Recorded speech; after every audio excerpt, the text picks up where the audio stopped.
안녕하세요. 철근 콘크리트 강좌 이번 시간에는 철근의 정착에 대해서 살펴보겠습니다. 철근 콘크리트 부재는 철근과 콘크리트라는 서로 다른 재료가 일체화되어서 구조적인 역할을 하게 되는데요. 이럴 때는 이 철근하고 콘크리트가 완전히 일체화되는 게 굉장히 중요한 문제 중 하나죠. 그래서 부착이 중요하고 그에 따른 부착 응력, 즉 철근과 철근을 둘러싼 콘크리트 사이에 발생하는 전달 응력을 통해서 철근의 인장 응력과 콘크리트의 압축 응력이 서로 전달이 되게 되는데 이 부착 응력이 굉장히 중요한 역할을 하게 됩니다.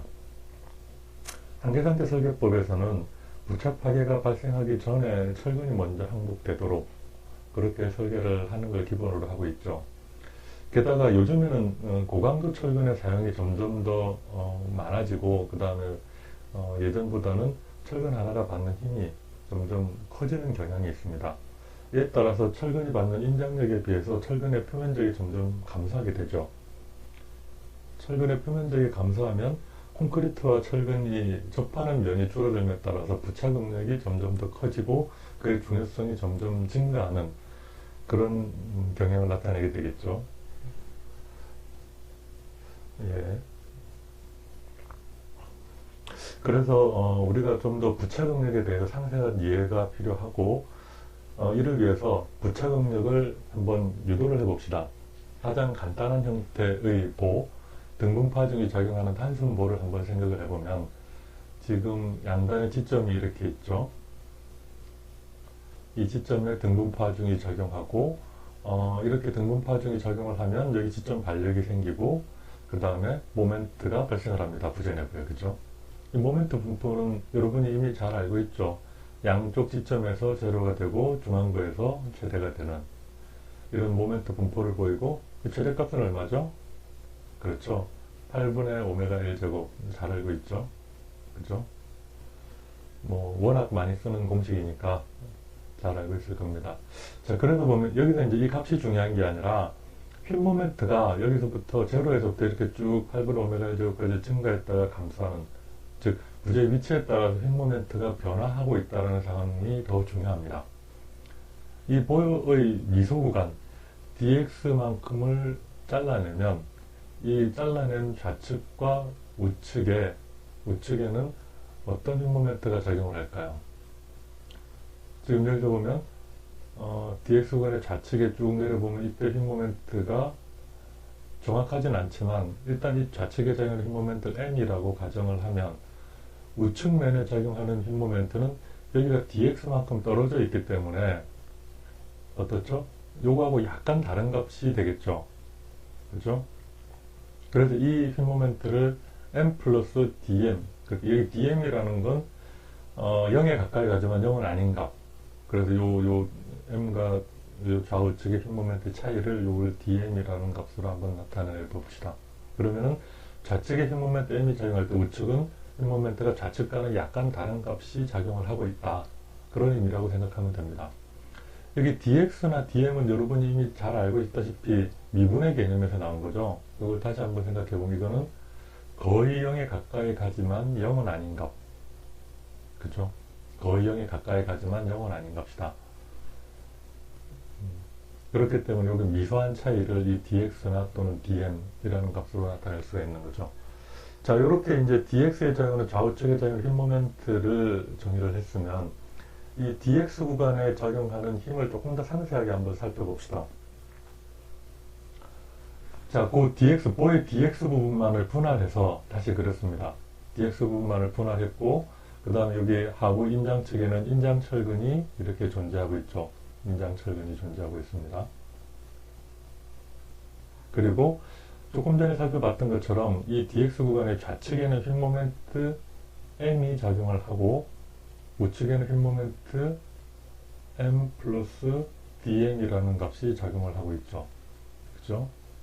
그리고 요 면에는 뭐 전단력이 양쪽에 V가 작용을 하고 있다고 생각을 해봅시다. 자, 그러면 이렇게 외부 힘이 정의가 됐으니까 이 힘을 통해서 부재 내부 저항력을 한번 생각을 해보면 이 휠 모멘트 M이라는 건 이 중립축을 중심으로 중립축 위쪽에는 압축 콘크리트가 압축력을 받고 있고 아래쪽에는 철근이 인장력을 받고 있죠. 힘부재 해석에서 이렇게 가정을 했었죠. 그죠? 그러면 이 흰모멘트 M에 대응되는 인장력을 T, 압축력을 C라고 하면 우측에 흰모멘트 M 플러스 DM에 대응되는 철근의 인장력과 콘크리트의 압축응력은 T 플러스 DT, C 플러스 DC 이런 형태로 표시를 할 수 있겠죠. 여기서 역시 DT나 DC는 미분의 개념인 미소한 차이를 그냥 표현한다고 보면 됩니다. 그죠? 자, 이러면 여기 이제 힘의 평형이 이루어졌으니까 여기서 우리가 지금 알고 싶은 건 뭐죠? 부착응력이죠. 자, 부착응력은 어디에 작용을 하죠? 이 인장철근의 표면에 지금 작용을 하고 있죠. 그러니까 이 인장철근 부분을 따로 좀 떼내서 한 번 더 살펴봅시다. 자, 그러면은 인장철근에 작용하는 힘을 보면 이 좌측에 인장력 T가 작용을 하고 있죠. 그 다음에 우측에는 인장력 T 플러스 DT가 작용을 하고 있죠.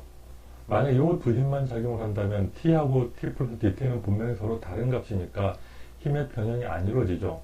그게 힘의 평형이 이루어지도록 하는 값이 뭐죠? 그렇죠. 이 철근의 표면에 작용하는 부착응력이 될 겁니다. 그죠? 이 부착응력의 합을 부착력이라고 하면 그 부착력이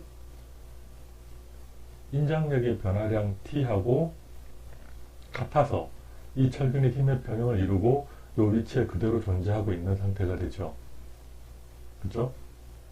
그러면 이 부착력은 인장력의 변화량하고 같다라는 걸 알고 있고, 그 다음에 여기 이 구간이 아주 짧은 구간이죠. 미소한 구간 dx 구간입니다. 그죠? 거의 0에 가까이 갈 정도로 굉장히 짧은 구간이기 때문에 요 표면에 작용하는 응력을 그냥 균등하게 평균 부착 응력 U가 작용을 하고 있다. 즉 전체가 균등하게 작용을 하고 있다고 보면 이 표면에 작용하는 힘은 어떻게 생각할 수가 있죠?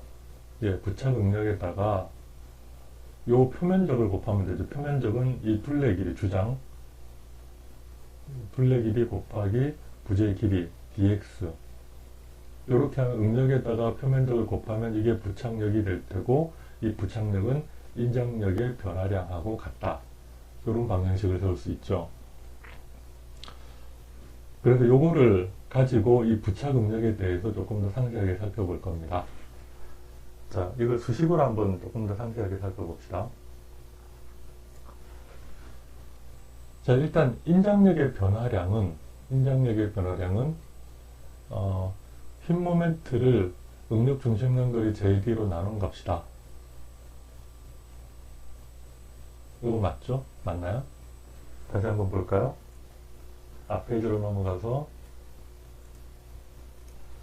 자, 여기서 보면 여기서 힘 모멘트 M하고 평형을 이루는 요 값들을 제외하면 DM은 DT하고 DC하고 평형을 이루겠죠. 그죠? 그러면은 DM은 이 인장력의 변화는 DT 곱하기 JD 또는 DC 곱하기 JD로 표시가 될 겁니다.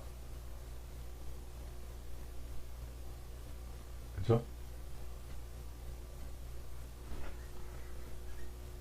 네, 그렇기 때문에 앞에 그 힘의 그 평형을 살펴볼 때 요식도 성립을 하고, 조금 전에 위한 것처럼 인장력의 변화량은 또 부착력, 그 철근 표면에 작용하는 부착력하고 크기가 같고, 부착력은 부착 응력 곱하기 철근의 주장 곱하기 철근의 길이 한 값, 즉 철근의 표면적을 곱한 값하고 같다라고 둘 수 있으니까 요 두 등식을 앞에 그림에서 찾아낼 수 있죠.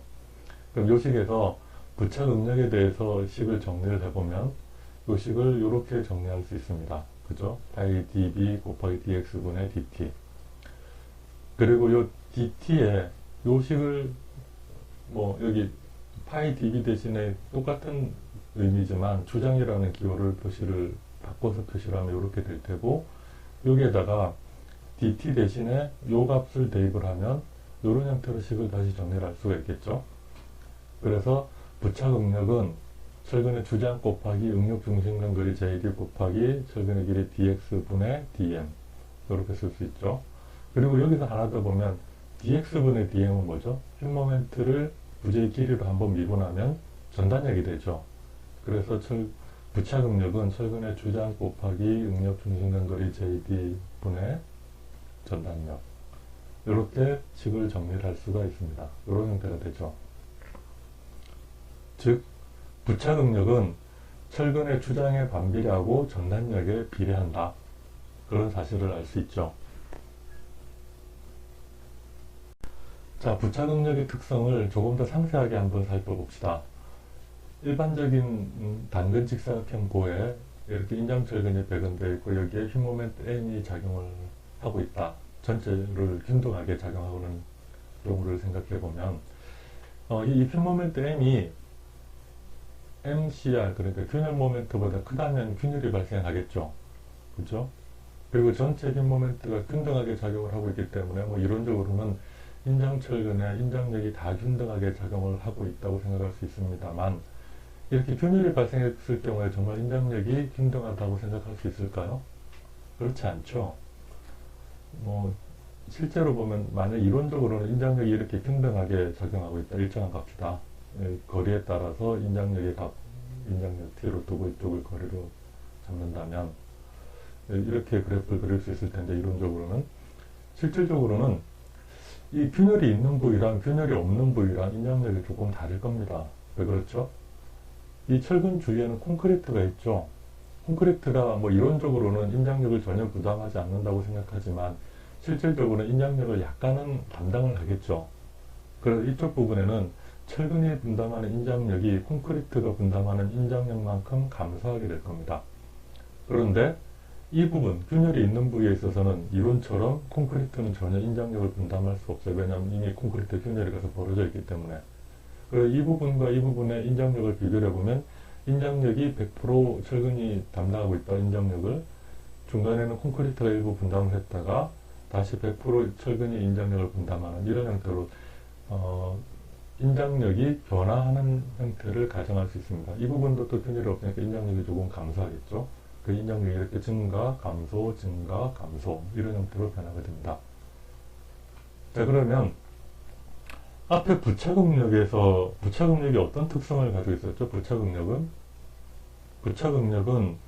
철근의 주장 곱하기 dx분의 dt 이런 식으로 표현이 됐었죠. 즉, 인장력의 변화량, 길이에 따른 인장력의 변화량하고 부착응력이 서로 비례를 했습니다. 그 말은 인장응력의 변화량이 이렇게 마이너스로 표현이 되면 부착응력도 음수가 될 테고, 여기 이 값이 증가하는 양으로 표현이 되면 부착응력도 증가하겠죠. 또 여기 감소하니까 여기 감소하고, 부착응력이 마이너스 플러스 마이너스 플러스 이런 형태로 계속 플러스 마이너스가 변화하는 형상이 될 겁니다. 응력이 마이너스 플러스로 이렇게 부호가 바뀐다는 말은 무슨 말이죠? 이 철근이 받는 부착응력이 이 균열을 중심으로 해서 이 균열에서 철근이 이쪽으로 뽑혀 나가려는 힘이 있으니까 그걸 저항하기 위해서 부착응력이 이쪽 방향이 이렇게 되고 마이너스 방향이 되고, 이쪽 편에서 보면 이 철근이 또 이쪽으로 뽑혀 나가는 걸 방지하기 위해서 부착응력이 이렇게 플러스 방향으로 부착응력이 작용을 하고, 이 철근의 반대편에는 또 부착응력이 작용을 하고, 그래서 부착응력이 플러스 방향, 마이너스 방향, 플러스 방향, 마이너스 방향, 이게 서로 계속 번갈아 가면서 생긴다는 걸 알 수 있죠. 부착응력의 분포가 실제로는 상당히 복잡하게 형성이 된다는 걸 알 수 있습니다. 이게 아까 등분포를 받는 그런 단순 보에 적용을 해서 보면 조금 전에는 전체 보에 일정한 핀 모멘트가 작용을 한다고 생각을 했었는데, 이런 등분포 하중이 작용하는 단순 보에 있어서는 핀 모멘트가 어떻게 되죠? 핀 모멘트가 다이어그램을 그리면 제로에서부터 중앙으로 이렇게 점점 증가했다가 감소하는 핀 모멘트 분포를 보이죠? 핀 모멘트 분포가 이렇게 제로에서부터 증가를 한다면 인장력도 일정한 값이 아니라 이론적으로도 제로에서부터 이렇게 증가하는 현상을 보일 겁니다. 그런데 여기에다가 균열이 이렇게 중간중간에 있다면 균열이 있는 부위에는 이론치하고 일치를 하겠지만 균열이 없는 부위는 이론치보다 더 작은 인장력이 철근에 작용을 하고 있을 거고, 그걸 고려하면 작았다가 감소했다가 이론치에 일치했다가 또 균열 중간에 인장력이 감소했다가 다시 이론치에 일치하는 이렇게 진동을 하는 그런 인장력의 분포를 예상을 할 수가 있고, 이에 따라서 부착응력은 어떻게 되죠? 부착응력도 역시 이렇게 진동하는 그런 그래프를 생각할 수가 있습니다. 상당히 복잡하죠.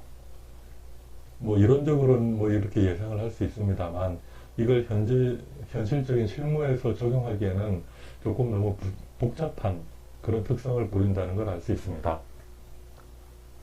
그래서 설계 기준에서는 부착응력보다는 정착 길이의 개념이 채택이 되고 있습니다. 부착응력이 너무 복잡한 양상을 보이기 때문이죠. 여기 정착 길이라는 개념은 이렇게 정의가 되어 있습니다. 정착 길이라는 것은 콘크리트에 묻힌 철근이 뽑히거나 미끄러지지 않고 철근이 인장 항복에 이를 때까지 응력을 발휘할 수 있는 최소의 묻힘 길이, 이것을 뭐라고 한다? 이것을 정착 길이라고 한다. 뭐 그림에서 보면 이 우측 부분이 이렇게 콘크리트 덩어리가 있으면 이 콘크리트 덩어리에 철근이 묻혀 있고, 이 묻혀 있는 철근을 여기서 힘을 가해서 잡아당겨서 뽑아낸다고 했을 때 이 철근이 얼마 이상의 힘을 견디도록, 그렇죠, 최소한 이 인장력에 의해서 항복 응력을 견딜 수 있도록 이 철근의 단면적을 AB라고 하면 LB에다가 FI를 곱한 이런 항복 응력에 도달했을 때의 인장력 T, 이만큼의 힘을 뭐가 견디도록 이 철근의 표면의 부착 응력이 견딜 수 있도록 철근의 길이를 정한다. 그럼 부착 응력의 뭐 분포가 뭐 복잡하더라도 이 정착 길이의 개념을 사용하면 현실적으로 사용이 상대적으로 간편해지겠죠, 그죠? 그래서 이런 정착 길이의 개념을 설계 기준에서는 채택을 하고 있습니다. 자, 여기서 요식을 한번 비교해 보면, 자, 인장력 T, 이 정착 길이가 견뎌야 될 인장력 T는 AB, FY로 결정이 됐죠. 이 값하고 같은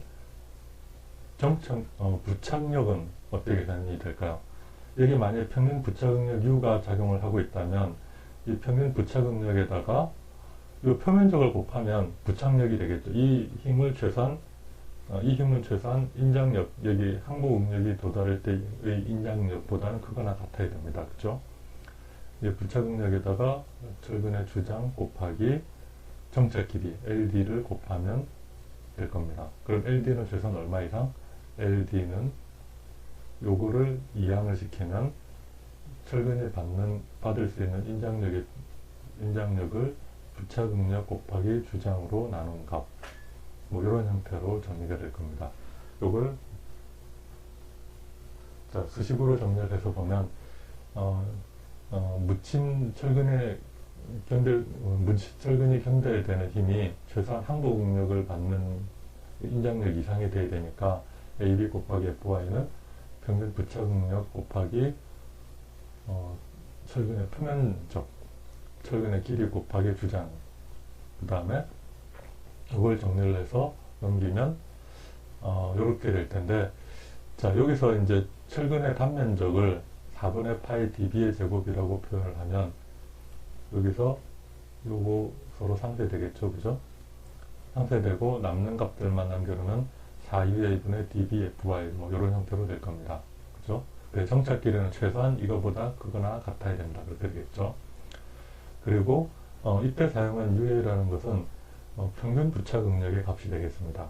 그리고 이 평균 부착 응력은 실험에 의하면 콘크리트의 압축 강도의 제곱근에 비례한다는 것이 알려졌기 때문에 요거를 평균 부착 응력을 이렇게 콘크리트의 압축 강도의 제곱근으로 치환을 하면 식이 이렇게 정리가 다시 되겠죠. 여기에다가 실험에 의한 부착 계수, 부착 실험에 의한 상수 묘를 더하면 보통의 일반적인 기본 정착 길이, 우리가 사용할 기본 정착 길이 LD는 뮤 곱하기 루트 FCK분의 dBFY, 이런 형태가 될 거다라는 걸 알 수 있죠. 그죠? 자, 이제 앞으로 기본 정착 길이를 구할 때 이 형태를 계속 사용을 하게 될 겁니다. 다음으로 인장을 받는 이형 철근의 정착 길이에 대해서 한번 살펴보겠습니다. 인장을 받는 이형 철근은 최소한 300mm 이상의 철근 정착 길이를 확보하게 되어 있고, 그 다음에 이런 식에 의해서 계산된 정착길을 최소한 확보하도록 되어 있습니다. 여기 보면 뭐 식이 조금 복잡하게 생겼지만 요 앞에 자, 요 부분은 아까 평균 부착 응력을 활용해서 계산한 그런 기본식의 형태를 그대로 유지하고 있다는 걸 알 수 있죠. 그리고 여기에다가 이게 뭐죠? 부착 상수, 부착 실험에 의한 상수를 0.9로 정의를 한 겁니다. 그러니까 조금 전에 정착 길이의 기본으로 제시된 루트 FC K분의 mu dB fy 이 식에서 정착 길이 상수를 0.9로 대입을 했다고 보면 되죠. 여기에다가 나머지 이 상수들은 콘크리트의 여러 가지 특성들을 반영한 상수가 되겠습니다. 우선 이 람다는 자주 나왔었죠. 람다는 뭘까요? 람다는 경량 콘크리트 계수가 되겠습니다. 그리고 여기 알파, 베타, 감마는 조금 뒤에 설명에 나오니까 그걸 한번 살펴보도록 하고, 그 다음에 이쪽 아래쪽 부분은 이 부분은 콘크리트에 철근이 매립이 되어 있는 상태이기 때문에 쪼갠 파괴를 방지하기 위해서 도입이 되어 있는 그런 개수가 되겠습니다. 그리고 요건 이제 추가로 2.5 이상의 값을 사용하지 못하도록 되어 있는데, 이 2.5 이상이 사용하지 못하도록 되어 있는 이유는 뽑힌 파괴를 방지하기 위해서 이런 제한이 들어가 있습니다. 정착 길이 계산을 위한 여러 가지 개수를 한번 살펴보면, 먼저 알파는 수평철근의 위치 개수가 되겠습니다. 콘크리트 볼을 가정을 할 때, 자, 이렇게 보면 여기 상부 철근이 배근되고 하부 철근이 배근이 되죠. 경우에 따라서는 부모멘트가 작용할 경우에 이 상부 철근이 인장 철근으로 배근이 되는데, 그때 이 상부 철근의 하부에 있는 이 콘크리트가 밀실하게 다설이 안 되는 경우가 많겠죠. 뭐 공극이 생길 수도 있고. 그렇기 때문에 하부 철근에 비해서 상부 철근은 정착 길이를 조금 더 길게 할 필요가 있다라고 해서 그 상부 철근의 경우는 정착 길이를 30% 정도 증가시킵니다.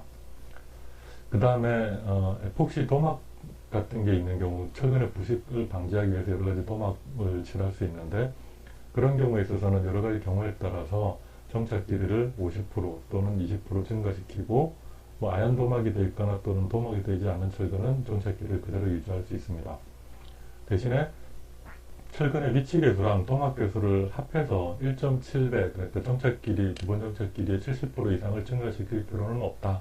뭐 그런 제한 사항도 있습니다. 그리고 다음으로 감마는 철근이나 또는 철선의 크기 개수가 되겠습니다. 철근이 이제 굵은 철근일 경우는 철근 인장력을 많이 받기 때문에, 철근의 표면적에 비해서 인장력을 많이 받기 때문에 그 정착 길이를 충분히 확보할 필요가 있지만, 가는 철근이 사용된 경우에는 철근의 표면적에 비해서 받는 인장력이 좀 상대적으로 적죠. 굵은 철근에 비해서. 그렇기 때문에 19mm 이하 철근의 경우는 정착 길이를 한 20% 정도 감소시켜 줄 수 있다. 그런 내용으로 이 감마가 도입이 되어 있습니다. 자, 다음으로 횡방향 철근 지수가 있는데, 이 횡방향 철근 지수라는 것은 쪼갠 균열을 방지하기 위한 내용이 되겠습니다.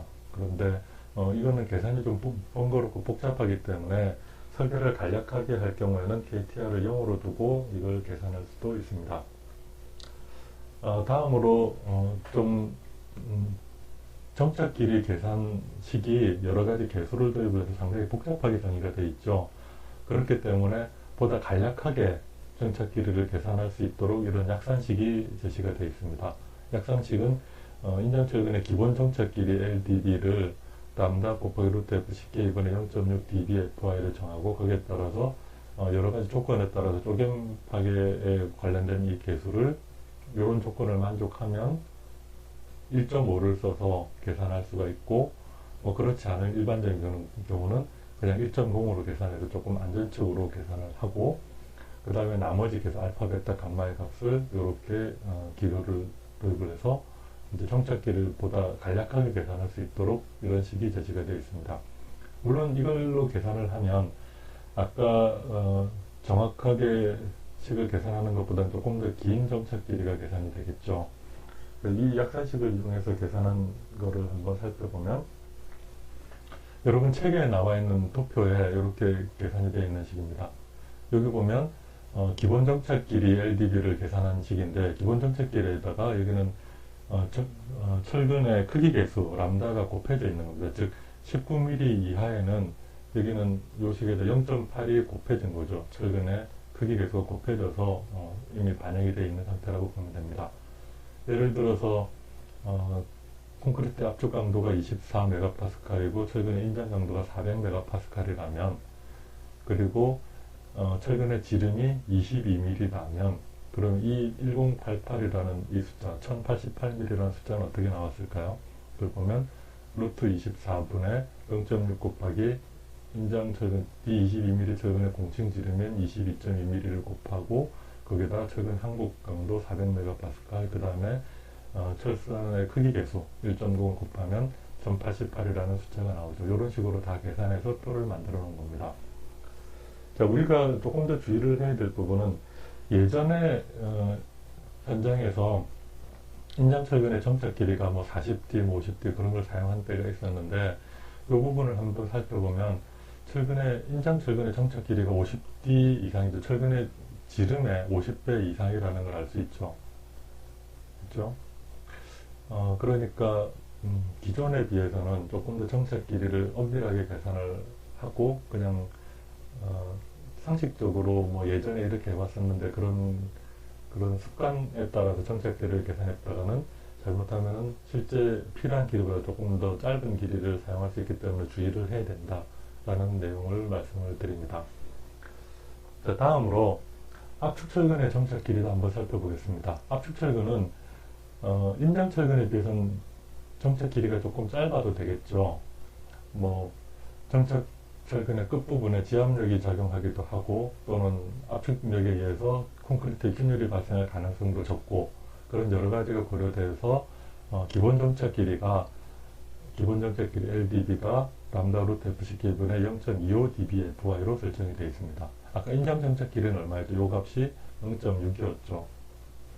그러니까 인장 정착 길이의 절반 이하라는 걸 알 수 있습니다. 어쨌든 이렇게 하더라도 기본 정착 길이 0.00043 dBFy 이상이 되어야 한다. 그리고 이 기본 정착 길이에 대해서 고려하는 개수도, 보존 개수도 훨씬 더 적은 걸 알 수 있습니다. 자, 이렇게 계산된 정착 길이를 한번 살펴보면 여러분 책표 7-2에 이렇게 계산이 나와 있습니다. 대략적으로 보면 지름의 한 25배 정도면 충분하다는 걸 알 수 있습니다. 그리고 압축철근의 기본 정착 길이는 최소한 200mm 이상은 확보해야 되도록 되어 있습니다. 자, 이상으로 철근의 정착에 대해서 살펴보았습니다. 네, 감사합니다.